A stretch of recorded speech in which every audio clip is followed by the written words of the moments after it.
Welcome to Knife Thoughts. This video is going to be my full review of these two knives, and these are two different versions of the RoseCraft blades Zambezi. So this is the blue micarta version, and this is the rosewood version. And the Zambezi is a knife that I have been aware of but hadn't checked out, and honestly is because it was pretty strange looking to me. So when Andy sent these two along for me to check out and review, I decided to really give it a shot. So I have been carrying this one here and using it and really trying to get a feel for this knife. And so if you look at this, it's a very unusual design. It's certainly not a traditional knife pattern.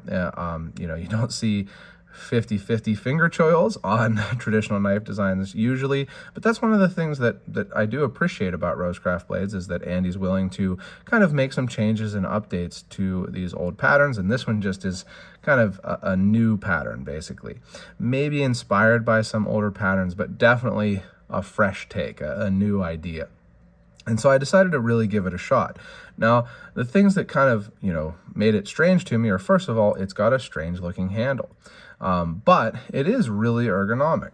So when you get a grip on it here, I've got pretty wide fingers in hand. You can see with that 50-50 finger choil, I can get a full 4-finger grip and a really, really solid grip.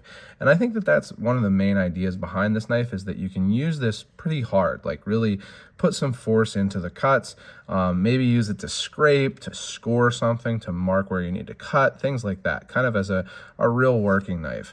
And getting that full 4-finger grip, way choked up on the blade with your thumb all the way up here towards the swedge, really allows you to put some pressure into the cuts.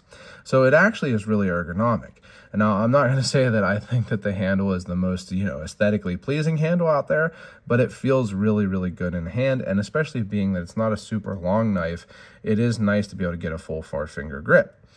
Now, that kind of brings me into the other thing strange about this knife, which is the blade grind, really. Not so much the shape. The shape is not that unusual. It's kind of a classic drop point, spear point type shape, but really the grind. And the reason that I say that is because this is a very short grind. This is not a full grind. It's not a full flat grind. It's not a half flat grind. It's like a 1/3 flat grind. So, it is not the tallest grind out there, and it is not going to be the thinnest grind out there. It's not going to be the most slicey knife out there. And really, that's what I found. This is not, something that you probably are going to use instead of a kitchen knife at your house. It's something that is going to be able to do those hard cuts and not, chip out, get a big chip in the blade. Because, again, you can see the tip there, and then see here at the plunge grind, it is a grind that gets thick relatively quick.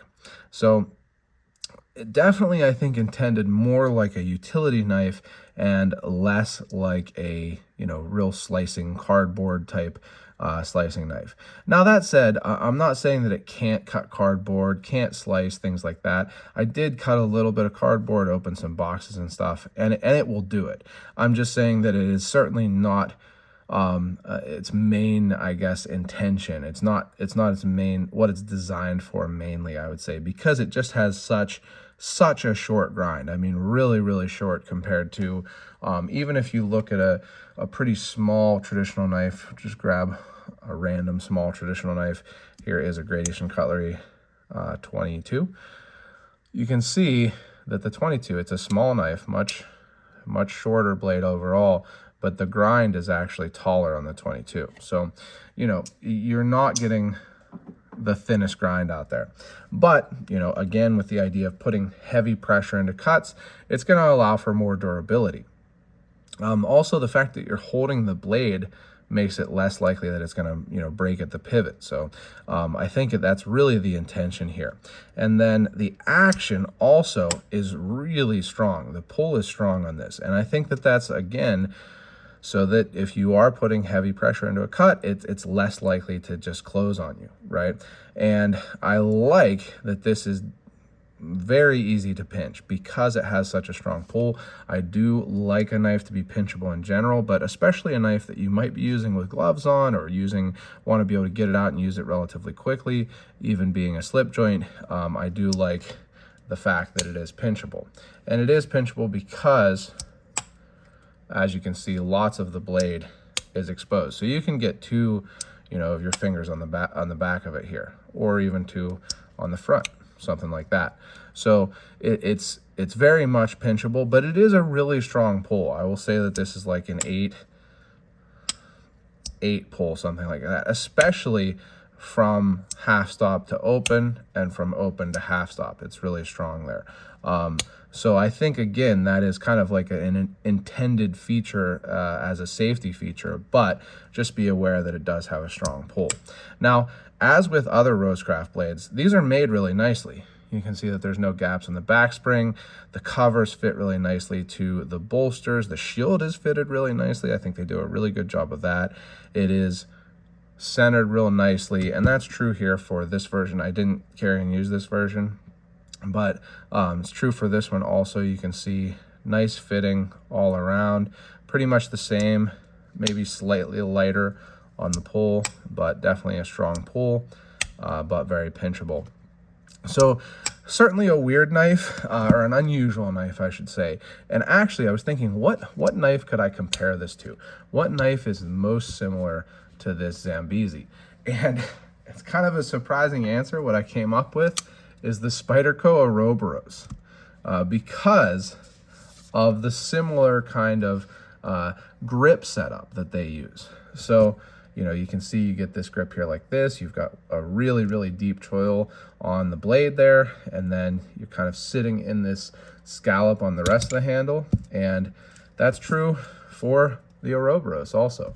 So I really like the Ouroboros. It's one that my wife gave me, and it's really interesting that would be the comparison to a traditionally built knife like the Zambezi. But I do think that it's a good comparison. So here is the Zambezi next to a Spyderco Ouroboros. But it's a really, if very different, also very cool, very interesting knife. I've certainly enjoyed getting to check it out. I did give it a true shot, and doesn't really hit my normal taste, to be completely honest, but it is one that I really appreciate having gotten to check out. So thanks to Andy for that. If you decide what to pick one of these up, I suggest getting one from Traditional Pocket Knives. You can use my discount code and the link, which is in the description, or you can get it straight from RoseCraft Blades. Either way, if you pick one up, I hope you love it. And if you enjoyed this video, make sure you subscribe to the channel, click the bell, and select all so you know when I post new videos. Check out my website, knifethoughts.com, where I post articles on knives like this and knife-related topics, and subscribe to the email newsletter there. And last but not least, as always, don't forget to go out and do good.